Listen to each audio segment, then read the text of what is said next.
Yep. So he went down pretty early in the game, didn't come back. Yeah, the preliminary stuff's all good news. The team doctor checked him, did all the tests, didn't think there was anything structural at all, and just kind of a decision to not play him in the second half. But he was cleared to play, and then we'll obviously spend some time with him tonight and tomorrow. But early signs were positive. Is it safe to say it's one of those that you have to continue to evaluate just in the coming days, despite the good news? No, that's probably I don't know, but they said everything was fine. So hopefully it won't be something we have to check out the next couple of days. Hopefully tomorrow we just get complete good news and he's back out there. Chris, what did you see tonight defensively from your guys? I mean, Sharp had a good night with the blocks, but the turnovers and the steals seem to be at a high for this throughout the season. Yeah, I thought for the most part the effort was there.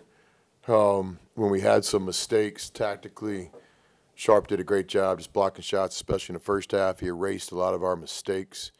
But I do think we were locked in. To win the second half by double digits was one of our better halves of the year. We played 22 halves of basketball here at Ole Miss, and off the top of my head, I think there might have been 4 or 5 halves where we really separated and won by double digits, so that's a good sign.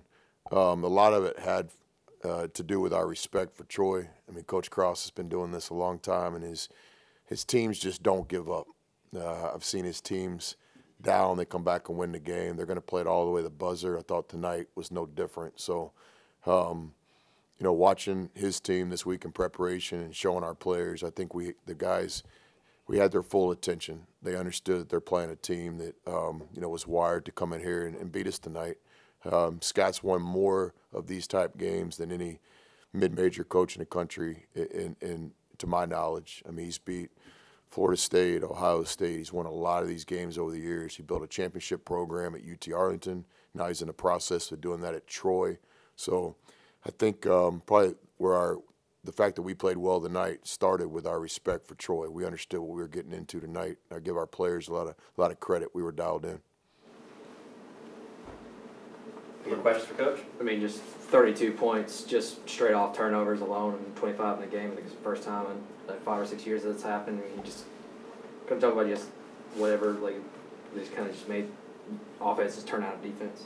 Yeah, I think first thing, obviously, Matt had a special night with 10 steals, so we created some offense off of his individual performance tonight.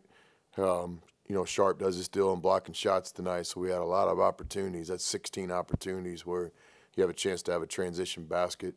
And then I think, again, the guys were dialed in tonight. I think it was really a sign for how much respect we have for Coach Cross's teams and Troy. They got a good team. They're playing young guys out there. That's a team where sooner than later you'll look up. I mean, I remember that team. That was a well-coached, really talented team. Scott's been doing this for a long time.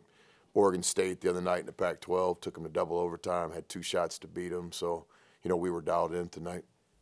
Got to talk to you since Brandon's was cleared to player eligible to play, however it needs to be worded, but just kind of talk us through that, I guess, leading up to Saturday and just the emotions for him maybe going through that.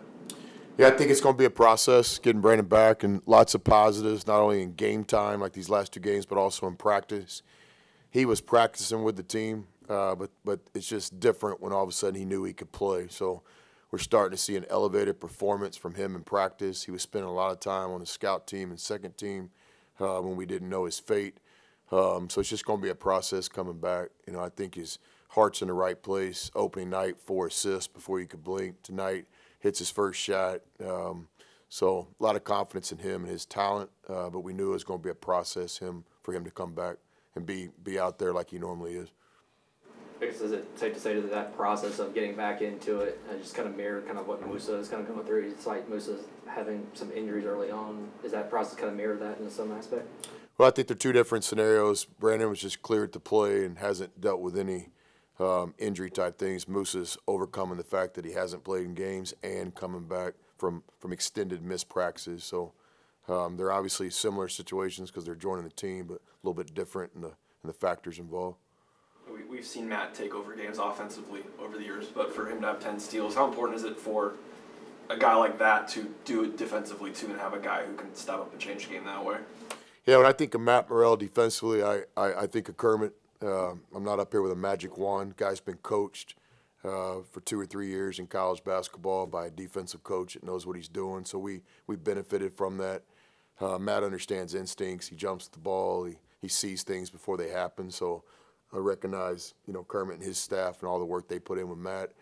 Then I give Matt a lot of credit. He's the one that's embraced the new defensive style and system, and he attacks each possession with great intensity. I also recognize what kind of shape he's in.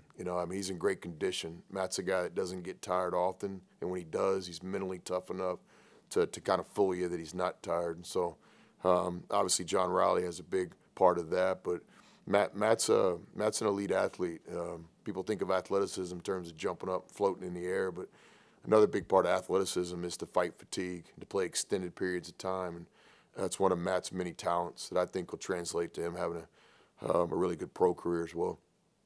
What have you seen just in general, just from Jamin these past 3 games? Because it seems like he's been pretty efficient on the offensive end and just making things happen as well, just kind of on the glass. Yeah, in my opinion, it's just he's being aggressive. It's not really about making the shots. He's done that his whole career, and he'll do that again. I just like how aggressive he's been. He's rebounding the ball. He's taken the challenge of one-on-one defense. He's being very competitive. He gets ISO'd a lot every game. I think he's competing in those moments. I just like the way he's being aggressive. He's also done that in practice and his individual work. And so, victory is always going to favor the most aggressive team and aggressive guy. And I think for right now, Brakefield is playing really aggressive.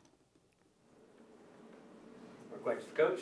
Just ask y'all's help in promoting this next game. I think a big part of being at Ole Miss is taking the brand to other places in our great state, and we're proud to go to Biloxi this first season and looking forward to seeing all the Ole Miss people and alumni and fans down on the coast.